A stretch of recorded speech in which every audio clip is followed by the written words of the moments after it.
Um, I want to welcome Craig Gilbert today. We're just so pleased to have Craig with us. Craig and I were colleagues at the Milwaukee Journal Sentinel for a number of years and worked together a little bit on politics. I was usually on the opinion side, so that we didn't really work directly with one another, but a great deal of respect for Craig and his work. He's been at Marquette now for a number of years as a fellow at the Lubar Center. He is the former Washington bureau chief and national political reporter for the Journal Sentinel. He's covered every presidential campaign since 1988 and has been the reporter probably most responsible for chronicling Wisconsin's role as an enduring political battleground. He's written extensively about the battle for swing states in the upper Midwest, the region's shifting political map, and its increasingly polarized political culture. He's been recognized for his work by editor and publisher, the National Press Foundation, and the Columbia Journalism Review, which called him the most political science-friendly reporter in the country. He's been a Knight Wallace Fellow at University of Michigan, a writer in residence at University of Wisconsin, and as I mentioned, is a current and past fellow at the Lubar Center. Craig, welcome. So glad to have you. Great to be with you, and this is a great audience. Yeah, we got a good group here. So I want to start with just having you chat a little bit about the changing electorate in Wisconsin. Um, you wrote a piece back when President Carter passed away that reflected on 1976. And we were chatting earlier, 1976, I was 19 years old and I covered my first political event. It was Walter Mondale doing a whistle stop in Fort Wayne, Indiana. And things were really different in so many ways then. Talk a little bit about how Wisconsin has evolved, not just over that time, but even over the last 8 years. Sure. I mean, I think knowing some of the people on this call, none of this is going to be news to many of you, but a lot of partisan realignment, which is happening internationally. It's happening across the country, and it's certainly happening in Wisconsin. I mean, the great enigma about Wisconsin is that it's remained so competitive and on such a knife edge, despite all this tremendous change within the state. Obviously, the growth of the urban-rural divide, the growth of the education divide, and you see that in the map. You see a lot of more rural parts of the state that are a lot redder than they used to be, and you see some what once very Republican suburbs getting less Republican. And you even are seeing some changes among urban voters, which we saw in this last election across the country, and to a modest degree in Wisconsin, where Donald Trump made some gains with, particularly with Hispanic voters, marginal gains with Black voters. But the consequences of all this are really interesting. I mean, we can talk about the causes. That's a complicated discussion. But when you look at the consequences, there are many. I mean, one is just that there are fewer purple places in a state like Wisconsin. When you talked about the Carter piece, one thing that blew my mind when I was looking at that, there were something like 30 states in the Carter election of 1976 that were decided by single digits, and there were something like 17 states that were decided by 5 points or less. And that just blows your mind when you think about the fact that there are so few states that are even contested now in presidential elections. And then within the state, I can't remember the exact numbers, but there were, huge numbers of counties that were also very purple and that were decided by single digits, by 2 or 3 points, by 4 or 5 points. And again, that doesn't happen nearly to the same degree anymore. So you see this kind of growth of political segregation in the state. You see the growth of kind of politically one-sided communities. Which has happened around Wisconsin. That has implications for legislative elections. It definitely disadvantages Democrats in district level elections because their voters are more concentrated in metropolitan areas. At the same time, if you in Wisconsin, it's I think it's created some challenges for the Republican Party in statewide elections. What we've seen since in the Trump era, in the elections post 2016, is that there have been no the ceiling of performance for Republicans has been about has been they've won a handful of elections by at most 1 point. The judicial election that Brian Hagedorn won in 2019, the Senate election that Ron Johnson won in 2022, and then the presidential election that Donald Trump won in 2024 were all won by the narrowest of margins. And on the other side, Democrats have had some narrow wins, but they've also had some sizable wins. So it seems like the decline of Republican support in the more densely populated areas has kind of lowered their ceiling and given them a narrower margin of error. Still absolutely able to win elections, but we haven't seen the kind of decisive victories that we saw for Scott Walker in his races for governor and some other races before that. And then finally, we can talk. I think we're going to talk a little bit about the court race, but one other consequence of this realignment has been that it used to be the Democrats expected to perform better in presidential elections because that was when the turnout was kind of maximal. And Republicans appeared to have an advantage in lower turnout elections because their voters, they tended to do really well in the college-educated suburbs, and those and older college-educated voters, wealthier voters, those people were the most reliable voters. And now this is kind of flipped around for some of the reasons we've been talking about. And if you look at 3 of the last 4 court races, which are lower turnout races in the spring, Democrat, the liberal, quote, Democratic candidate won 3 of those 4 races by double digits.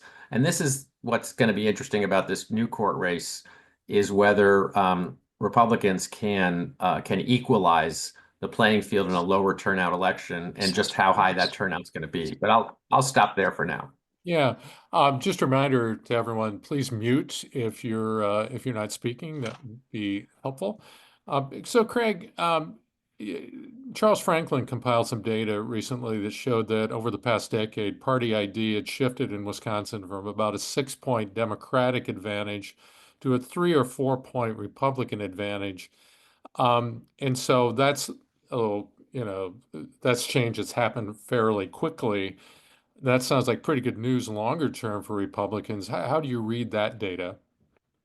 Yeah, I mean, it's certainly pretty good news for Republicans and pretty bad news for Democrats. I mean, again, the paradox is that during this period of time where the party ideas shifted in a Republican direction, if anything, Republicans have performed a little worse in statewide races, and that may have to do with some of the candidates that have been nominated. It may have to do with, maybe, in the Trump era, losing a few more Republicans to Democratic candidates compared to how many Democrats are crossing over and voting for Republican candidates, and maybe not doing as well with independent voters as they'd like to. But the fact is, it's not a very encouraging trend for Democrats. And you've seen that, it's there on the statewide level, but it's really happening among particularly among non-college white men in particular. And so, and geographically, it's been happening more, in the more rural parts of the state. So it has sort of statewide consequences, but it's a trend that, again, like everything else we've been talking about, it's much more apparent in some parts of the state than other parts of the state. So is that mostly a Trump phenomenon, or are there fundamental, can you parse out whether there are fundamental changes in the electorate that it's leading our state in that direction? Yeah, I think a lot of the things we think of as sort of Trump era developments, started before Trump.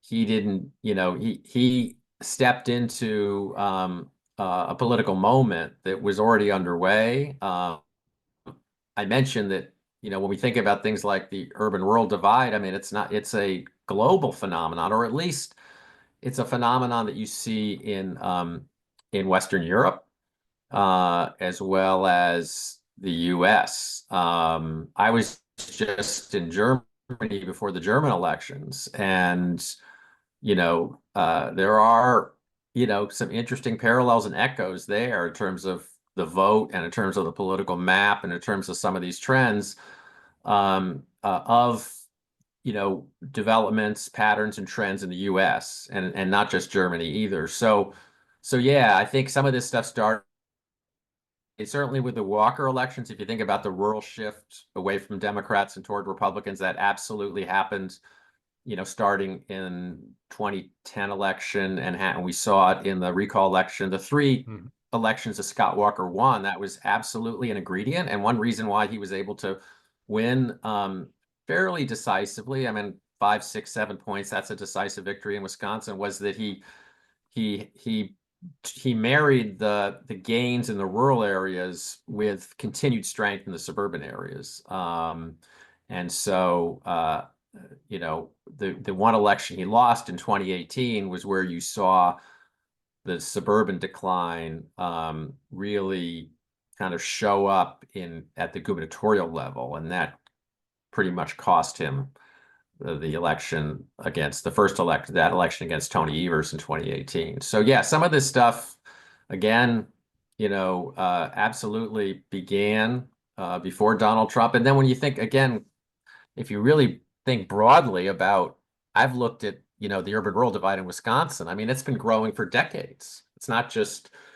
it didn't just start in 2010 either. I mean, it really began in the 1980s in some respects, if you look at voting patterns. So these are structural patterns. These are pretty powerful trends. Mhm. One more question about the past before we go to the future. But I'm curious for your take on the 2024 election in Wisconsin. How was Trump able to get over the line in Wisconsin when he couldn't in 2020? What were the factors there? Were there any that were specific in Wisconsin? It was the closest state in the union, so he Yeah. barely won it, but he won it. Yeah, I mean, the thing about Wisconsin is it's like it was, as you said, I mean, of all the battleground states, it had the smallest shifts.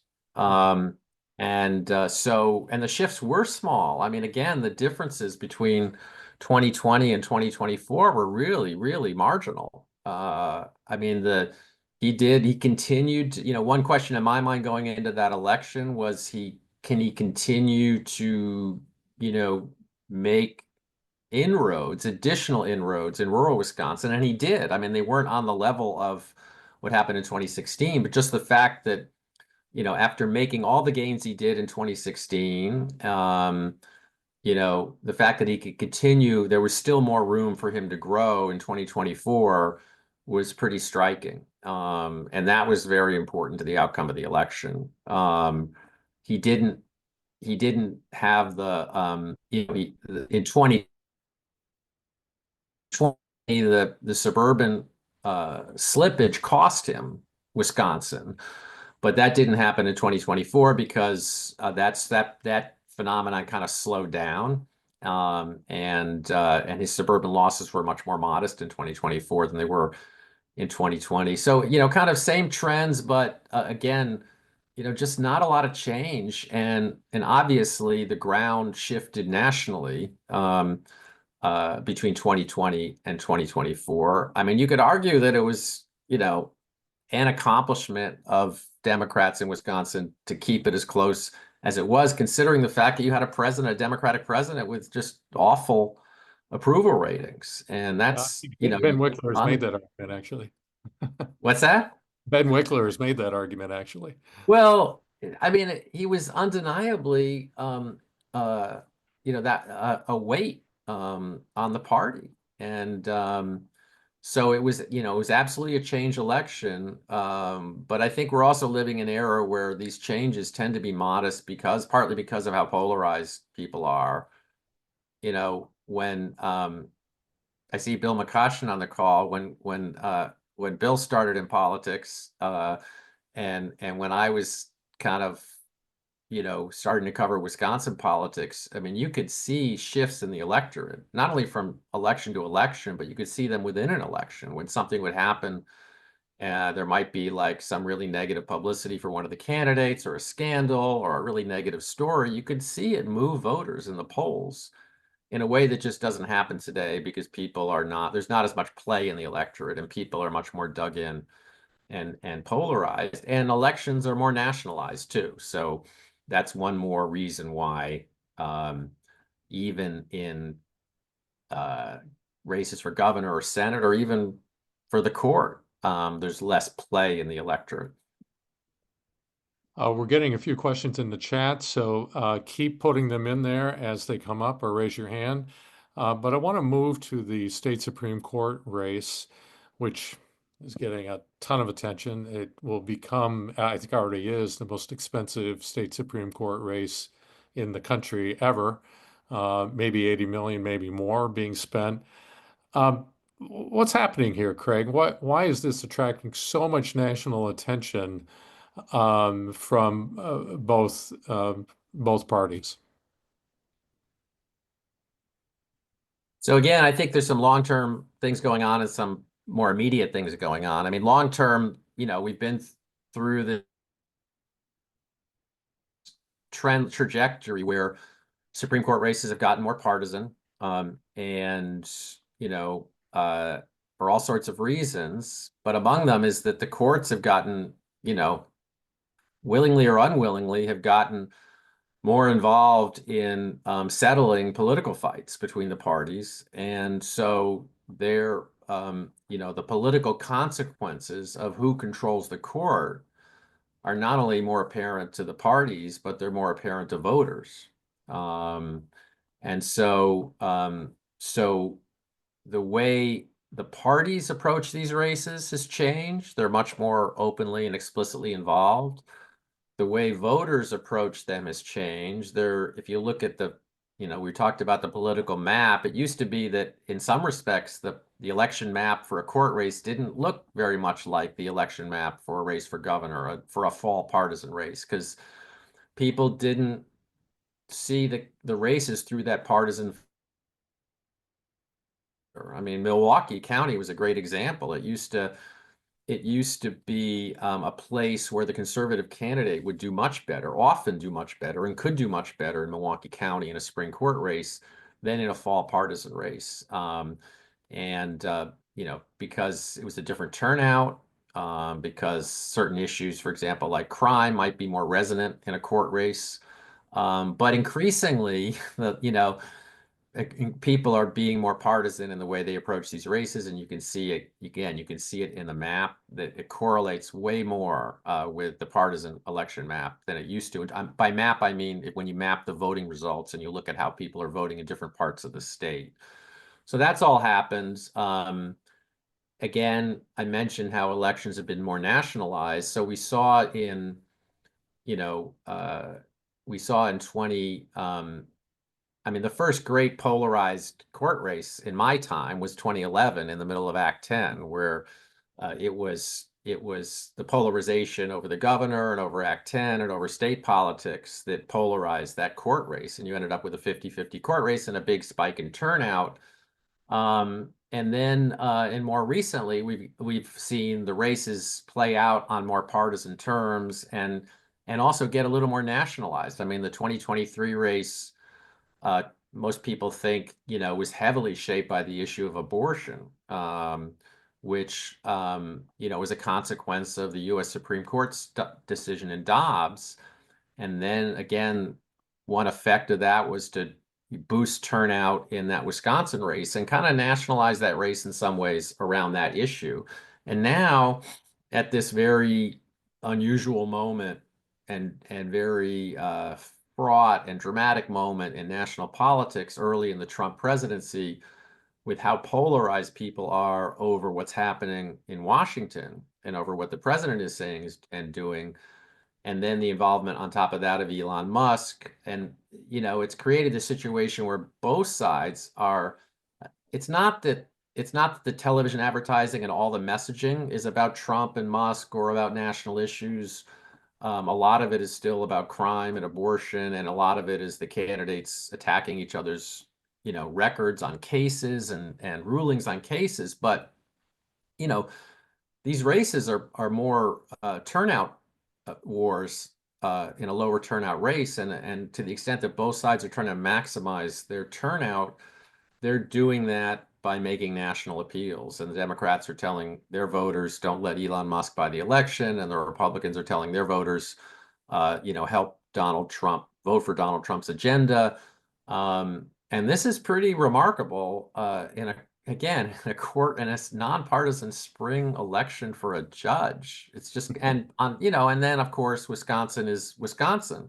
It's the most, it's the battleground state, without equal out there.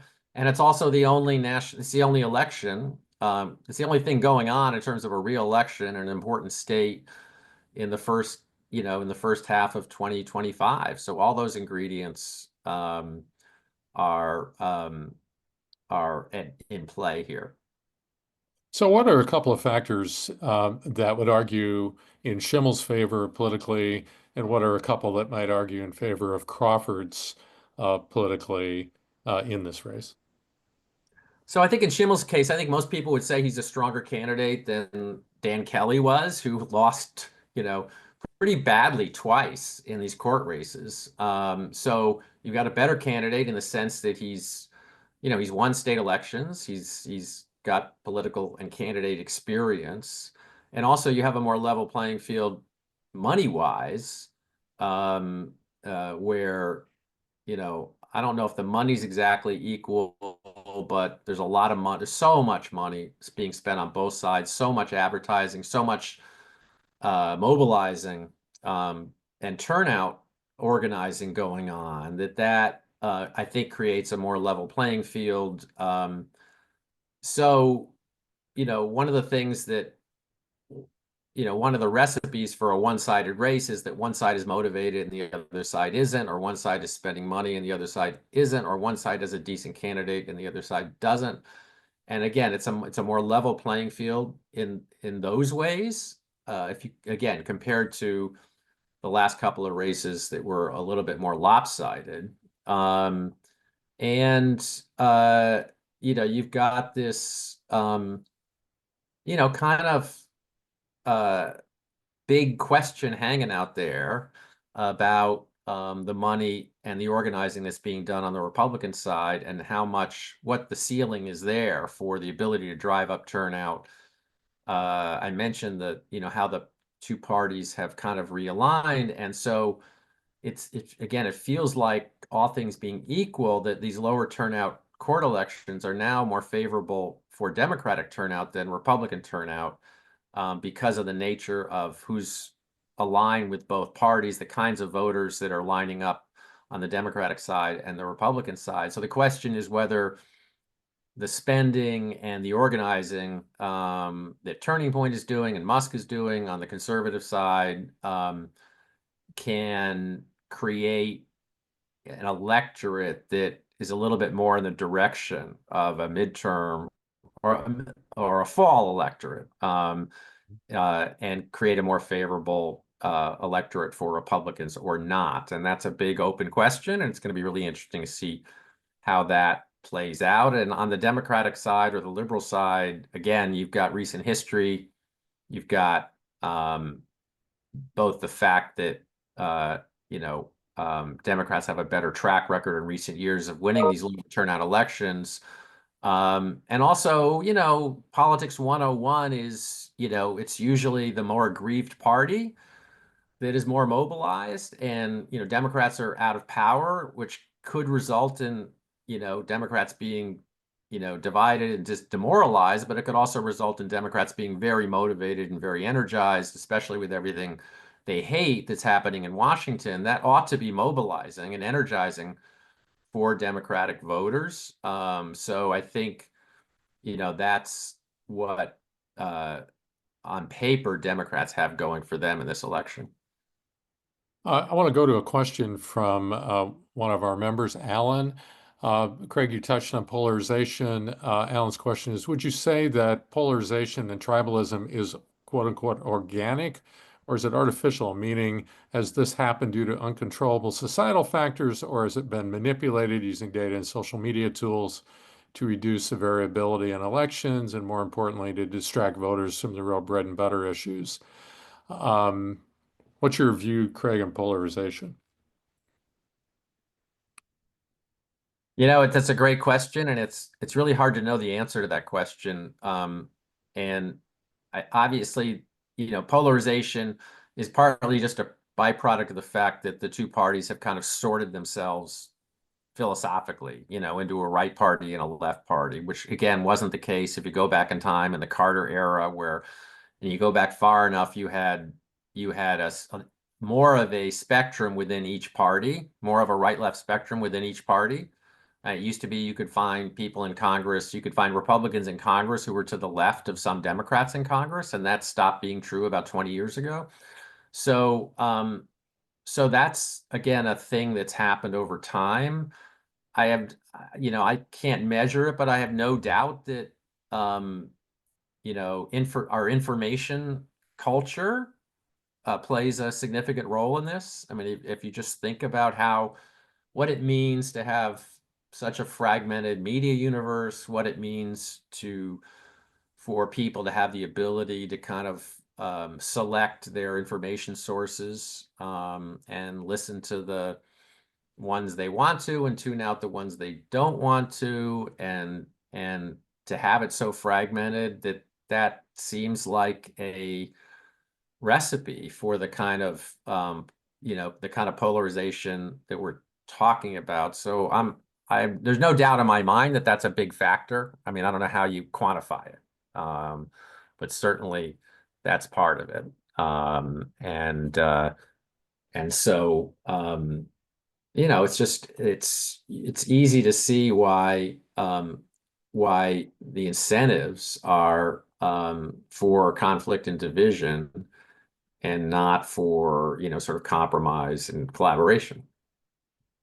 But, Um, at the same time, just I guess one little caveat, I mentioned that I've been in Germany and before the German elections, and they, some of the same things are happening there, maybe not in exactly the same way. But they are, they're going through a process now where they're able to they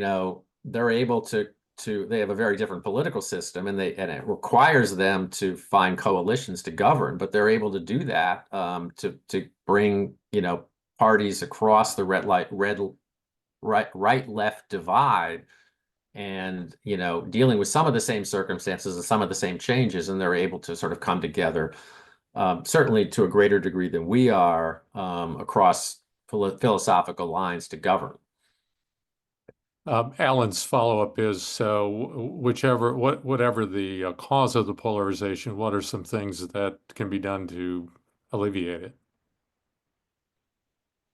Uh, that's probably something you guys have spent more time consistently thinking about than I have. I mean, I think about it, but you know, uh, I'd be interested in hearing the thoughts of some people on this call about that, because it's a really hard thing to know, and a hard thing to answer. Maybe we can talk about that a little more, but I don't have any magic bullets there. Alan, do you want to come off mute?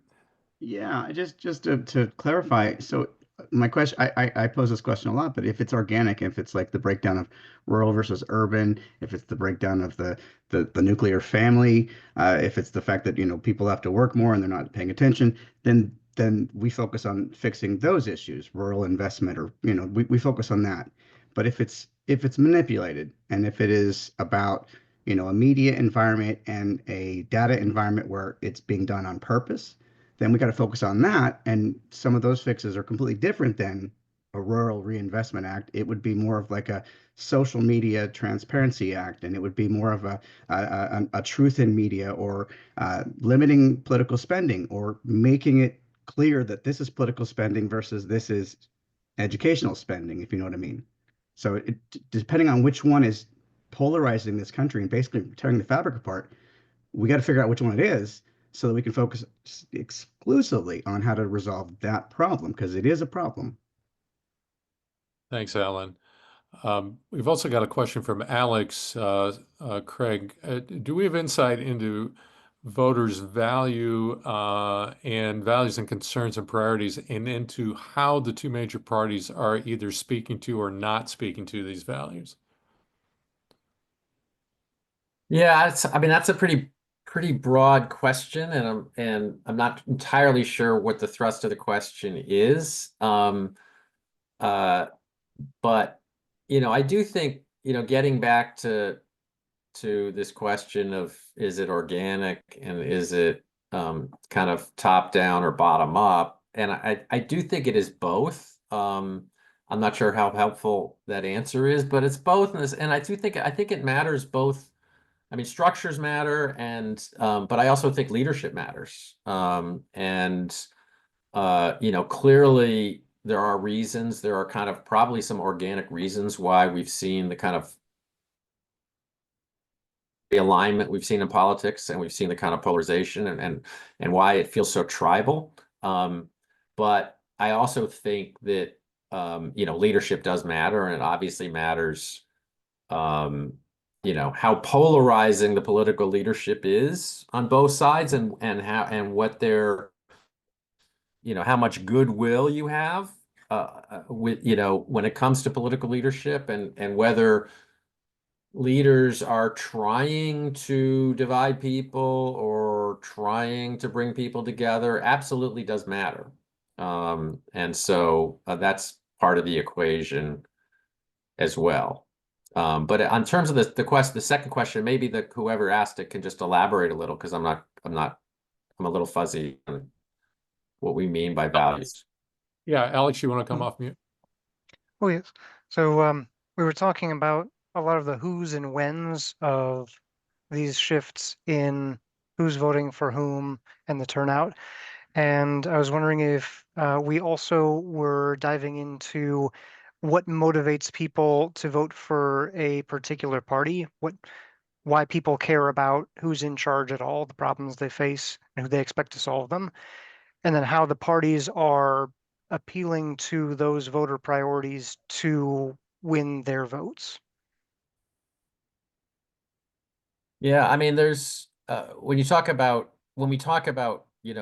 what motivates people to side with a particular party. I mean, there's been sort of a long-running discussion, and this kind of perked up back in 2016 with the first Trump election, and with all the changes in more rural parts and among more blue-collar voters toward the Republican Party. And certainly, the question was being asked, is it about culture, or is it about economics? And that discussion is still unfolding. And it's a hard one to answer, but there are people that think it's almost entirely a social or cultural phenomenon, that you get these tribal divisions in the parties, and and other people see it through a more kind of economic lens. You can certainly, when you look at Wisconsin and you look at the parts of the state that have shifted in different directions, it certainly does match up to some degree with prosperity and yeah, income and education. And so, one of the changes we've seen, again, if you look at like WisACT County, which used to be the most Republican county in Wisconsin, election after election. It's also I believe it has the highest median income in Wisconsin of any county. And then at a certain point in time, it became the county that was shifting the fastest away from the Republican Party in Wisconsin. And now it's like, rather than being the most Republican county in Wisconsin, is like the 50th most Republican county in Wisconsin. And so that's one side of this. But it's hard to disentangle, and it's certainly really hard in the polling to disentangle these things when you're looking at trying to figure out what's separating different kinds of voters and what's motivating different kinds of voters.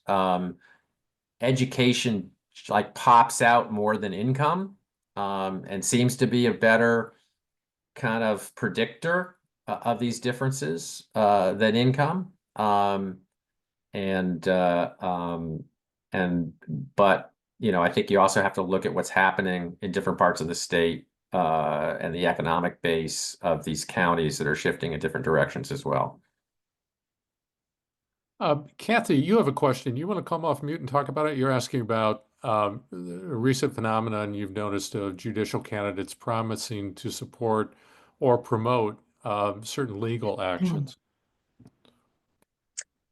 So I've noticed often now we've gotten partisan political organizations involved in judicial candidates, Supreme Court justice candidates mostly. However, it is kind of a recent phenomenon that I've noticed in my many years in politics is that we have now judicial candidates promising to act on certain issues for now I haven't heard it as much from the conservative candidates as I have from the liberal candidates, really coming out and stating how they will vote or how they will rule on the redistricting, or how they'll rule on what they call women's issues and or abortion. That is a new phenomenon that I think in part really motivates the left to turn out to vote. But I believe that is an ethical issue that judicial candidates are crossing a line, in my opinion. Great. Well, judicial candidates are certainly crossing the old lines, and so a lot more lines are being crossed than used to be, and so that's just that is a part of what's changed so much about these elections. Is it's not just the voters that are looking at them through a more partisan lens, and it's not just the parties that are kind of more explicitly getting involved, but the candidates are behaving differently too. Absolutely. I mean, they're talking more about and they're offering, at a minimum, they're offering more much bigger clues and much clearer clues about how they're going to look at certain issues. Look at abortion. I mean, the signals are pretty clear. And so these are lines that are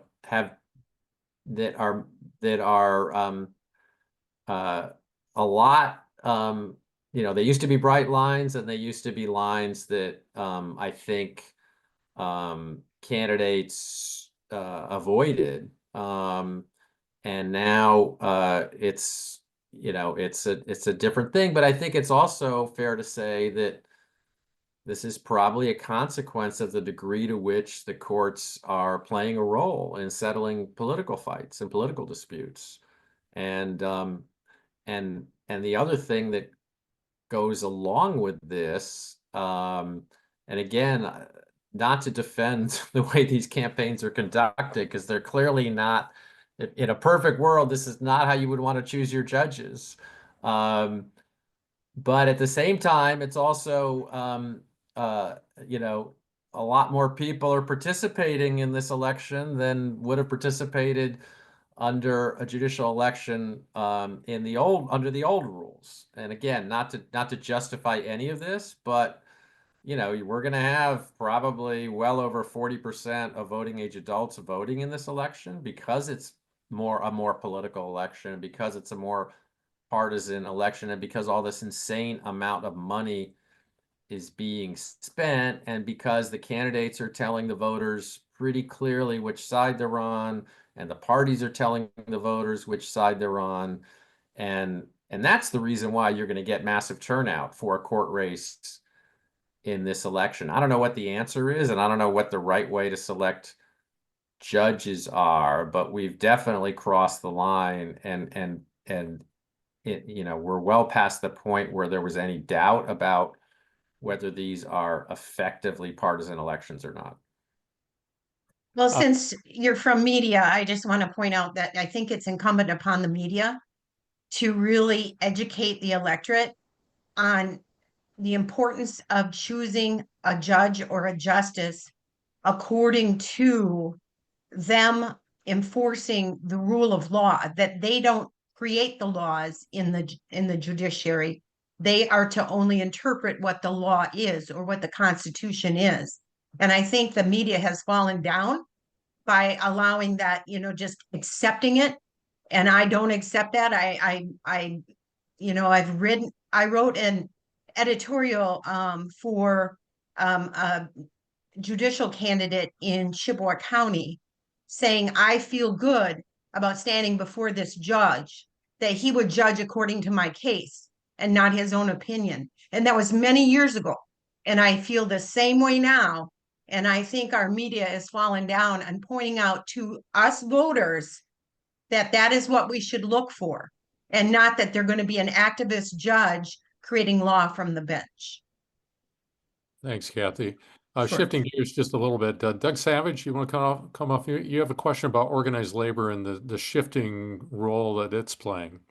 Sure. Well, when I was growing up, if you took your lunch to work, there was virtually no question about which party you were aligned to, and now we've seen that change a little bit. And what I'm particularly wondering about is any thoughts you might have on any difference between the union leadership, regardless of what the union was, which in the main still endorses pretty consistently the Democratic candidate, versus the inroads that Republicans have made with the rank and file.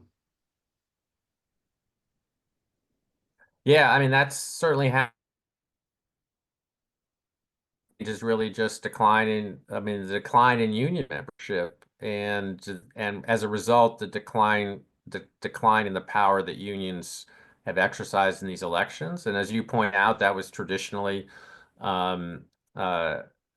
unions, working for Democratic candidates, not always, but typically. When we started polling at when Charles started polling at Marquette in 2012, you'd already had years of decline in union membership. It was post Act 10. But when I started covering politics in Wisconsin, from other polling, I mean, the percentage of the electorate that was either union members or union households was huge. I mean, it was like, I don't know, like 30%. And now it's under 10, maybe. So just a sea change there. And I think that, that is one of the explanations for what's happened among blue collar workers in the state. I think it's both.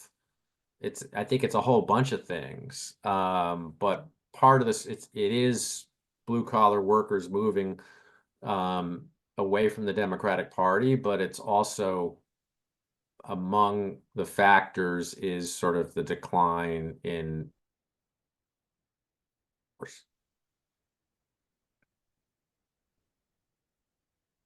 Thanks, Craig. Steve, do you want to come off mute? You have a question about the consequence nationally of a changing court in Wisconsin. Yeah, the amount of money is tremendous. I think I read this morning $27 million by Musk. And so this is probably a naive question, but what is the ultimate key consequence of a liberal court versus a conservative Wisconsin Supreme Court, in your opinion, Craig? The real difference. Well, we have a liberal court right now. So the consequence of a liberal court, just to lay the consequence of a liberal court would be sort of status quo compared to the shift in the court that occurred in 2023. But it would also mean I don't know if everybody's, probably most of the people on this call are aware of this, but we've got court elections for the next 6 years. But the next 2 seats that are up after this one are conservative seats. So that if liberals hold this seat in this election, then that means you're going to have a liberal court majority at least until 28, if my math is correct. Because in 26 and 27, those are conservative seats that are up. So there's no possibility of additional gains by conservatives in the next 2 court elections. So just having said that, obviously abortion is a big deal. Anything to do with elections, whether it's redistricting or election rules, are a big deal, and that can have national consequences if you get to the point where a state election is in dispute, that a state election for president is in dispute. That's a potential effect. Act 10 is, coming back, is back before the courts. And so anyway, it's not one thing. I mean, it's profound. And as I mentioned before, we're living in a world where, because the parties are unable to work, not only unable to work together, but they're unable to compromise.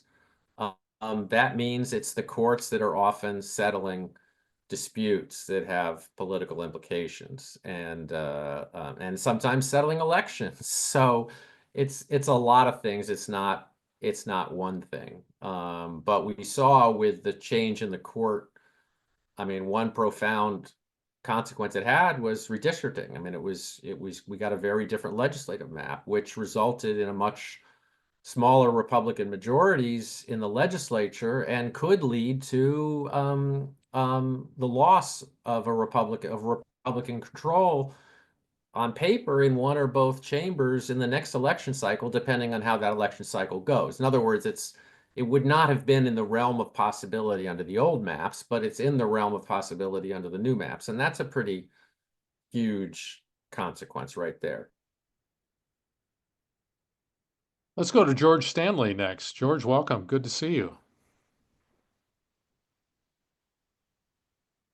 Hey, Dave, sorry, I'm technically incompetent, as you know.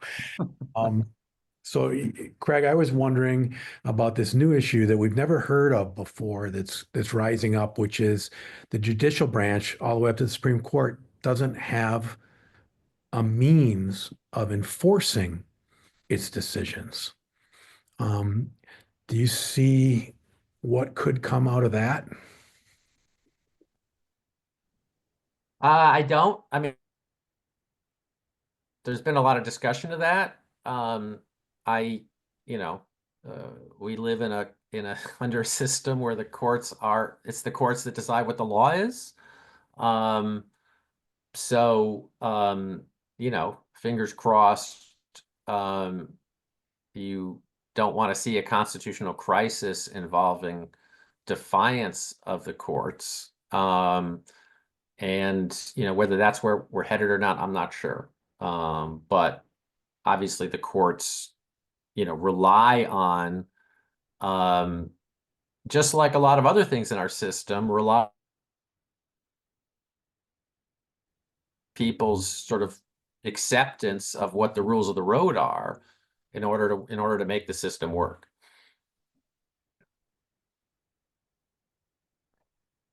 I want to turn to my friend and colleague, Governor McCallum. Do you have any questions, Governor? No, I don't. I was thinking in response to that, though, Craig, there's been some interesting polling on that exact question. And David, as we've talked, I've gone back to my Democrat grandmother who said she kind of changed because President Roosevelt tried to stack the courts. And the public polling I've seen so far supports having our institutional structure in place. And George, I mean, that's a good question, George, because it cuts to what WisACT worked on and trying to protect a democracy, which are institutions. But I think equal to that, and Craig, you're in DC and can see a lot of it. One of the things I've seen is there's always going to be a struggle between the 3 branches of government. It was designed that way. And that's playing out in Georgia. I'm not so sure it's the first time. I think it was Jackson who went through the very same thing and said, "Okay, you can do what you want, but try to enforce it." So it's not necessarily new, but to me, equally as important is something we've seen is, and Craig, you pointed this out on how partisan things have become without people crossing lines. I thought one of the hopeful signs, whatever side you're on, is when the U.S. Senate, when the president wanted to have the appointments not confirmed, they just go through, not have the hearings, and the Senate, including Republicans, said no. This part of the process is there will be hearings, and you've seen some breaks in along the issues of spending as well, with the debt ceiling. So those to me are signs that a democracy still has life in it. Yeah, it may look as though it's morbid, or it may look as though it's becoming ill, but there are some signs that we can be hopeful about. Well, Craig, I wanted to I don't know, turn. maybe Craig, if Craig's still on, I mean, because Craig, you're closer to Go ahead. what's going on in DC. And,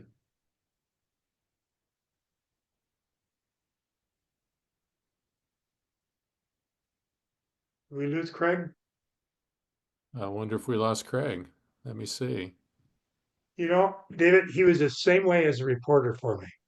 Whenever I'd say something, he just wouldn't listen. He'd get off and He'd run off. I say it, George, as you know, I say it kidding, because I had the utmost respect in Craig Gilbert and his analysis of what is going on in Wisconsin. Let me see if he comes back. Yeah, we lost him. The other thing is, there was a question, Doug, on organized labor. Um, uh, First of all, there just aren't as many union members right now. Secondly, Doug, it kind of my father was a union president and walked the picket lines for Giddings and Lewis, and was the president of the union in Fond du Lac, when he was a letter carrier when the post office went on strike. I was in college at the time. It's kind of an interesting time. But when I was in office, um, and of course, in those days, out of Fond du Lac, I always felt as though I needed some kind of union support. I'd worked in the railroad, so I always had the railroad back me, and the local post office always backed me, obviously. Um, but even at the time, I remember my dad saying, all those guys are making so much money. They're down in Madison, they're out in Washington, the big shots. They're not really sticking up for us workers. And I still get a sense that there's a disconnect between some of the union leadership and the members. And I mean, just talk to people who used to traditionally be diehard Democrat, that the industry, the plumbing industry, the plumbers and electricians and people who work in the yard. They used to be diehard Democrat. They aren't anymore. They're now Republican. And I'm not even sure they're Trump backers, which really drives to another issue that I wish, and hopefully Craig comes back on, is the polling on the number of Democrats who don't support the direction the Democrat Party is taking. Um, which is interesting, because I think there still seems to be the great middle in America. And David's heard me espouse in this, is that you have any revolution, you have swings too far, then it swings back. It's kind of like a pendulum. And I still think we've got a great middle in America. And we've had some other programming on here with polling and what is happening. People still want a democracy. They still want the system to work. But we've seen in this judicial race, is how do you win with the middle? How can you can't. It's getting out the vote, and it's those are. I mean, it's never really been the country's never been ruled by just plain majority. It's the activists. Yeah. I just heard from Craig. He's trying to hop back on. One question that, here he comes. Let's see if we can get him back on here. Craig, are you back with us?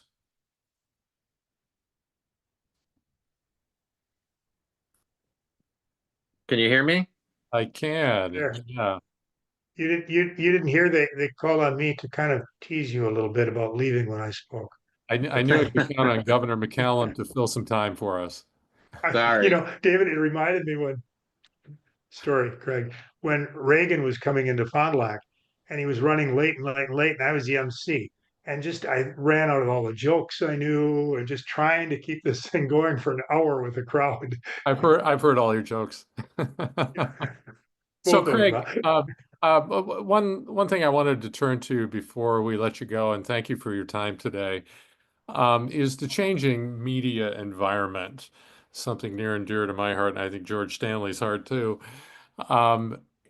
The way people consume news, we were talking when at the top about, that 1976 campaign that, we both had a small role in, and, Walter Cronkite delivering the news at night. Well, Joe Rogan, his podcast he has a bigger audience than Walter Cronkite had, right? So it's just different. And how is that affecting how journalists do their job? How is it affecting how politicians have to do their jobs?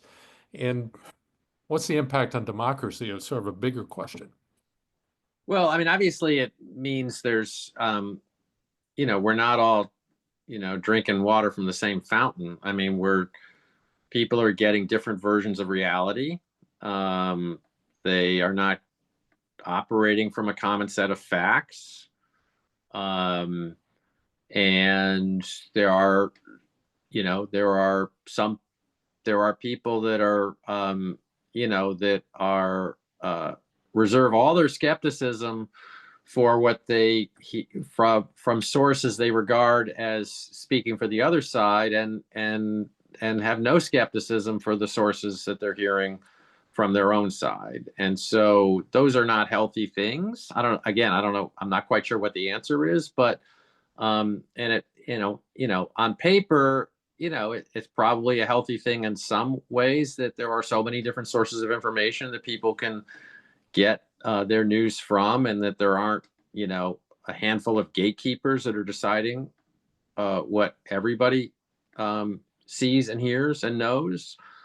On the other hand, like I said, it's just it is a recipe for political polarization and division, because even when dramatic things happen, people don't process them the same way, or they may not even be seeing the same events and certainly interpreting them the same way. So that's the world we're all living in, and it's pretty challenging, I think, for journalists. I think for journalists have to be mindful of the fact that that they may not be reaching all the people that they're trying to reach, and they have to be mindful of the fact that people are getting very different versions of the same facts from other sources. But I think if you're a mainstream journalist who's trying to kind of do news the old-fashioned way and kind of play it straight, I think there's still a value there to doing that, and still I think you can still play an important role doing that. But again, it just gets so much harder to sort of cross those divides, cross those lines in trying to reach people. I saw some analysis recently, it's related to the media issue, that said that the large gender gap nationally between young voters, male and female, might have been fueled by the fact that they have so completely different media sources. Have you seen anything on that? And does that sort of ring true? And does that sort of, what's the challenge if you're running for office these days? You have to be everywhere all at once? Yeah, I mean, one interesting consequence from this election is, you're seeing Democrats wrestling with this, having lost the election. You saw Gavin Newsom appear on some platforms that have more conservative audiences, and was maybe applauded for some people within his party for doing that, but not from others. So it's a tricky thing, right? I mean, you don't want to just be preaching to the choir. I think you want to show. I think some politicians think there's a political value in showing that you can go outside your comfort zone. I mean, someone like Pete Buttigieg, who was on Fox News a lot, you want to show that capacity. You want to talk to the other side, even if most of them are not going to vote for you. And you want to. I think it's important for any politician to leave the bubble, because your political skills really atrophy if you just stay in the bubble. I mean, you have to hear from people who think differently from you. And so I think it's really important for people in both parties to do that, but that requires them leaving their comfort zone. And I think it requires, politicians with the self-confidence in their own ability to mix it up and in their own communication skills to do that. And not everybody has that. Thanks, Craig. Well, let's leave it there. Governor McCallum, you want to have the last word? Thank you. I just want to reiterate, looking at some of the chats as we go along, which is a very healthy discussion, which is part of a democracy. Great discussion. That's the joy of having had these meetings with WisACT. But the key to a democracy as well, and I've mentioned this before, are the people that are on here. Your interest in it, your concern with it, your willingness to listen to others is really what makes a democracy. So thank you so much for joining us. And Craig, great job as always. Thank you. Thanks, Craig. Thanks. It was a pleasure. Anytime. All right, take care, everybody. We will have another meeting in April. We'll be back in touch with the dates and our next guest. Thanks a lot. Have a good day. Bye-bye.